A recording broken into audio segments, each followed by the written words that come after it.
Someone secretly prayed for you, and heaven wants you to hear this message today. My beloved child, stop for just a moment. Before you scroll past this, before you convince yourself this is not for you, I need you to hear something that your heart has been waiting to receive. Someone prayed for you. Not in a vague, general way. Someone got down on their knees, spoke your name into the quiet, and asked me to find you. To reach you. To remind you that you are not forgotten. And today, I am answering that prayer. I know where you are right now. Not just the room you are sitting in, but the place inside of you that no one else can see. The part of you that has been carrying something heavy for a long time. The part that smiles when asked how you are doing, because explaining the truth feels like too much. You have been tired, my child. Not the kind of tired that sleep fixes. The kind that settles deep into your bones, into your spirit, into the quiet moments before you fall asleep when your mind replays everything you are uncertain about. And somewhere along the way, you started to wonder if anyone truly sees you. Not the version of you that shows up for others. Not the strong face you put forward. The real you. The one who lies awake asking questions that seem to have no answers. The one who has prayed and waited and hoped and then wondered, in the stillness, whether those prayers ever reached anywhere at all. I want you to know something today, and I need you to receive this with your whole heart. Every single prayer reached me. Every whispered word in the darkness. Every tear that fell when no one was watching. Every moment you sat in silence because you did not even have the words, only the ache. I heard all of it. I was there for every single one. The reason I am speaking to you now is because someone who loves you refused to stop praying. They may not have told you. They may be someone you see every day, or someone from a season of your life that feels distant now. But they carried your name before me with a faithfulness that moved heaven itself. That is not a small thing. There are people in this world who intercede for others without recognition, without applause, without even a thank you. They simply love deeply enough to bring someone else's burden to the only one who can truly lift it. And someone did that for you. Think about that for a moment. In a world that moves so fast, someone slowed down long enough to pray specifically for you. They saw something in you worth fighting for, even when you may not have seen it in yourself. My child, that is the kind of love I placed inside human hearts. And it mirrors the love I have for you, which is deeper than any ocean and quieter than any storm. I did not bring you to this message by accident. You were guided here. Drawn here. Because what I have to say to you today is not just comfort. It is truth. It is direction. It is the answer to questions you have been holding inside for longer than you realize. Stay with me. There is so much I want you to hear. My dear child, I want to talk to you about something that most people misunderstand. They misunderstand silence. When the answer does not come quickly, when the door does not open, when the situation does not change despite your prayers and your patience and your faith, the natural human conclusion is that something has gone wrong. That you have been overlooked. That perhaps you are asking for too much, or that you are somehow not worthy of the answer you are seeking. But my child, silence is not absence. I want you to think about a seed. Not the flower, not the fruit, not the towering tree that stands visible and strong and admired by everyone who passes by. I want you to think about the seed in the moment before any of that happens. It is buried. It is surrounded by darkness. There is soil pressing in from every side. And from the outside, from the perspective of anyone watching, nothing is happening. The ground is still. There is no movement, no sign, no evidence that anything is alive beneath the surface. But underneath, everything is happening. The seed is cracking open. The shell that once protected it is giving way so that something greater can emerge. Roots are pressing downward, searching for water, anchoring themselves in ways that will one day make the entire tree unshakable. And a tiny shoot is reaching upward, slowly, steadily, toward a light it cannot yet see but somehow already knows is there. That seed does not panic in the darkness. It simply grows. My child, this is exactly what has been happening in your life during the seasons that felt the most still, the most uncertain, the most silent. You looked at the surface and saw nothing changing. But I was working beneath everything you could see. I was tending to your roots. Because here is something I need you to understand. A tree that grows too quickly in easy soil does not develop the kind of roots that can survive a storm. It looks beautiful for a season, but when the winds come, and they always come, it cannot hold. I have not been withholding from you. I have been building something in you that will last.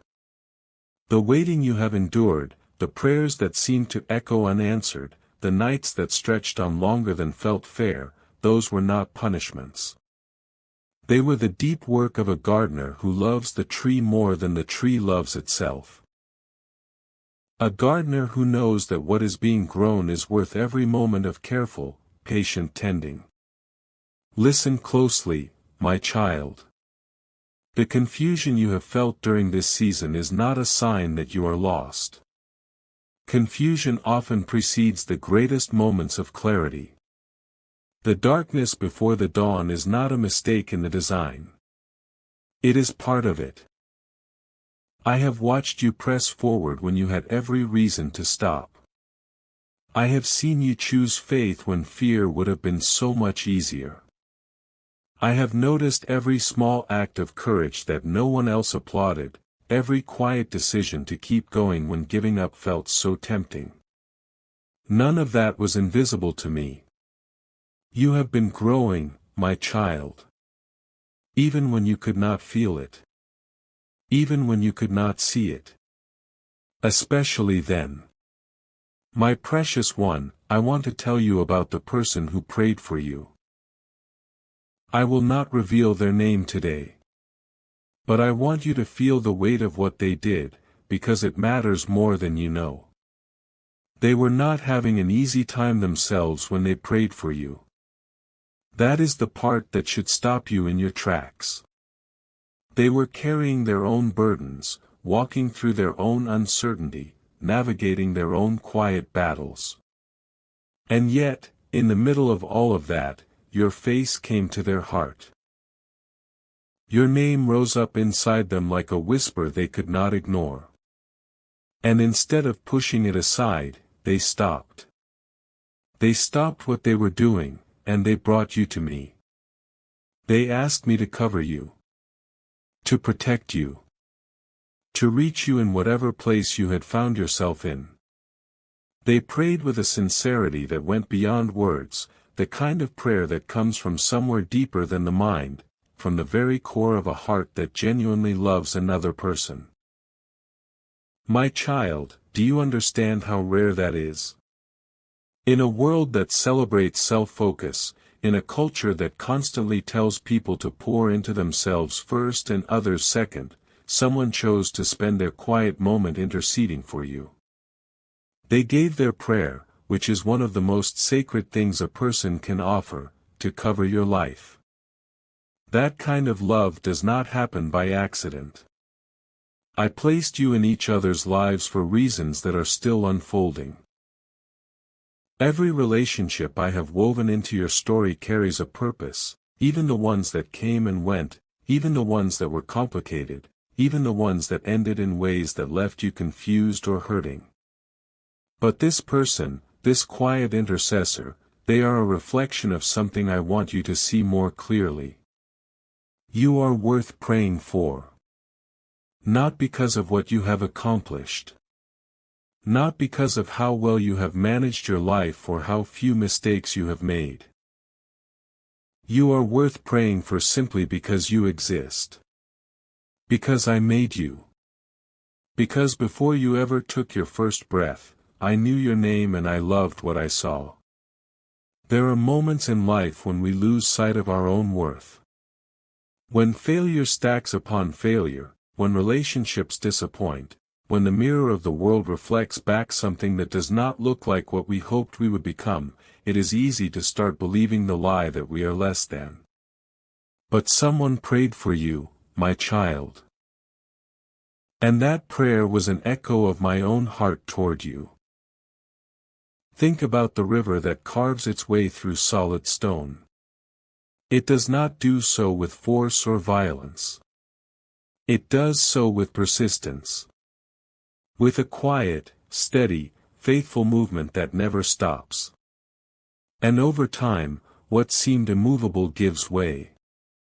What seemed permanent is reshaped. What once stood as an obstacle becomes the very landscape that makes the river's path beautiful. That is what prayer does in a life.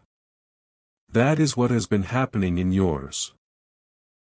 The stone that has felt so immovable, the situation that has seemed so permanent, the obstacle that has blocked your path for what feels like too long, it is already giving way.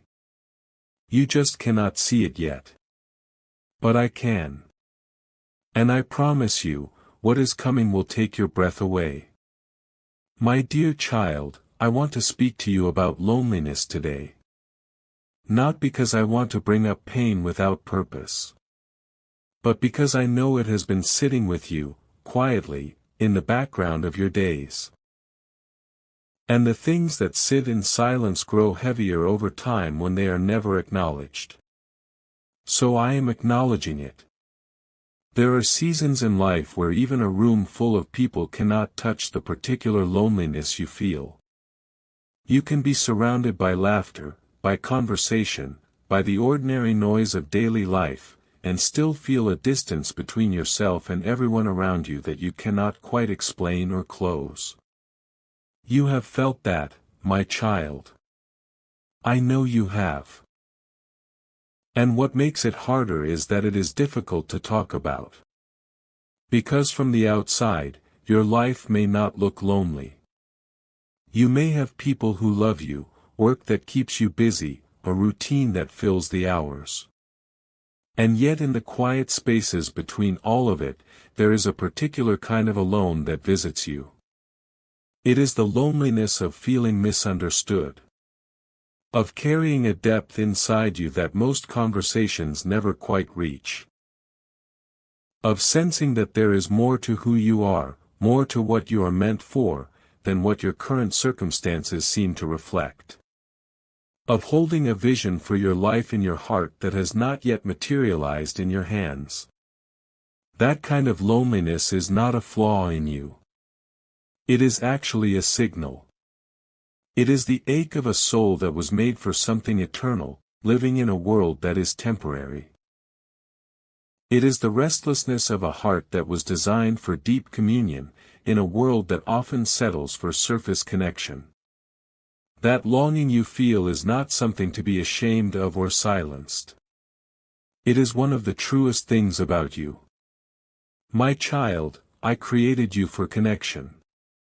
Real connection. The kind that goes beneath the surface and touches something genuine. And because I made you with that deep capacity for love and for meaning, the absence of it registers in you more profoundly than you realize. But here is what I need you to hear. I have never once left you in that loneliness alone. Every moment that felt empty, I was there filling the spaces you could not see. Every night that stretched out longer than felt bearable, I was sitting with you in it. Not as a distant observer, but as a presence closer than your own breath. The storm does not destroy the tree with deep roots. It may bend it dramatically, it may strip away leaves, it may make the whole tree shake in ways that look frightening from a distance. But the roots hold. And when the storm passes, and it always passes, the tree stands. Sometimes more beautifully than before, because the storm revealed the strength that was already there. You have roots that go deeper than you know, my child. They were grown in the hard seasons. Anchored in the moments when you had nothing to hold on to except faith. Strengthened by every storm you survived when you were certain you would not. That loneliness you have carried has not been wasted. It has been quietly, faithfully building in you a capacity for connection, for empathy, for love, that will one day become one of your greatest gifts to the world around you. Your depth is not your burden. It is your calling. My precious one, I want to talk to you about the things you have blamed yourself for. The decisions that replay in your mind late at night. The moments you wish you could reach back into time and handle differently. The versions of yourself from earlier chapters of your life that you look back on with something closer to shame than compassion. I know the list. You do not need to recite it to me. But I want you to hear something today that I need you to truly receive, not just read, not just hear with your ears, but let settle all the way down into the deepest part of you. Your mistakes did not disqualify you. Not from my love. Not from your purpose. Not from the beautiful future that is still very much alive and waiting for you. The enemy of your soul would love nothing more than for you to spend the rest of your days rehearsing your failures instead of walking forward into everything I have prepared for you. But that is not why I am speaking to you today. My child, think about winter for a moment. Not as a season to endure, but as a season to understand. In winter, the trees look bare. The landscape looks empty. Someone who had never experienced a full cycle of seasons might look at a winter forest and conclude that everything is dead. That nothing will ever grow there again. That the beauty is gone permanently. But the roots are resting. The tree is not dying. It is conserving. It is gathering strength beneath the surface, storing up everything it will need for the explosion of life that spring will bring. And when spring arrives, it does not arrive timidly. It arrives with blossoms and color and a kind of beauty that could only be fully appreciated by someone who witnessed the winter that came before it. Your failures, your detours, your seasons of getting it wrong, they were your winter. And winter always, always gives way to spring. I have watched you carry guilt that was never yours to carry permanently. I designed guilt as a signal, a gentle nudge that says something needs to change, a course correction tool, not a life sentence. When you received that signal and adjusted, when you learned and shifted and tried again, the purpose of that guilt was fulfilled. You were never meant to keep carrying it after that. Listen closely, my child. Some of the most breathtaking stories in all of human history belong to people who failed spectacularly before they stepped into their greatest purpose. People who made choices they deeply regretted, who took wrong turns that seemed catastrophic, who carried shame that threatened to define them permanently. And I used every single part of their story. Not despite their failures. Through them. Because a person who has known brokenness carries a compassion that cannot be manufactured. A person who has experienced their own need for grace becomes a vessel of grace for others in ways that someone with a perfect record simply cannot replicate. Your story is not ruined by what went wrong in it. It is being made richer. More textured. More real. More capable of reaching the hearts of people who need to hear from someone who truly understands what it means to fall and find the strength to rise again. That person is you, my child. It has always been you.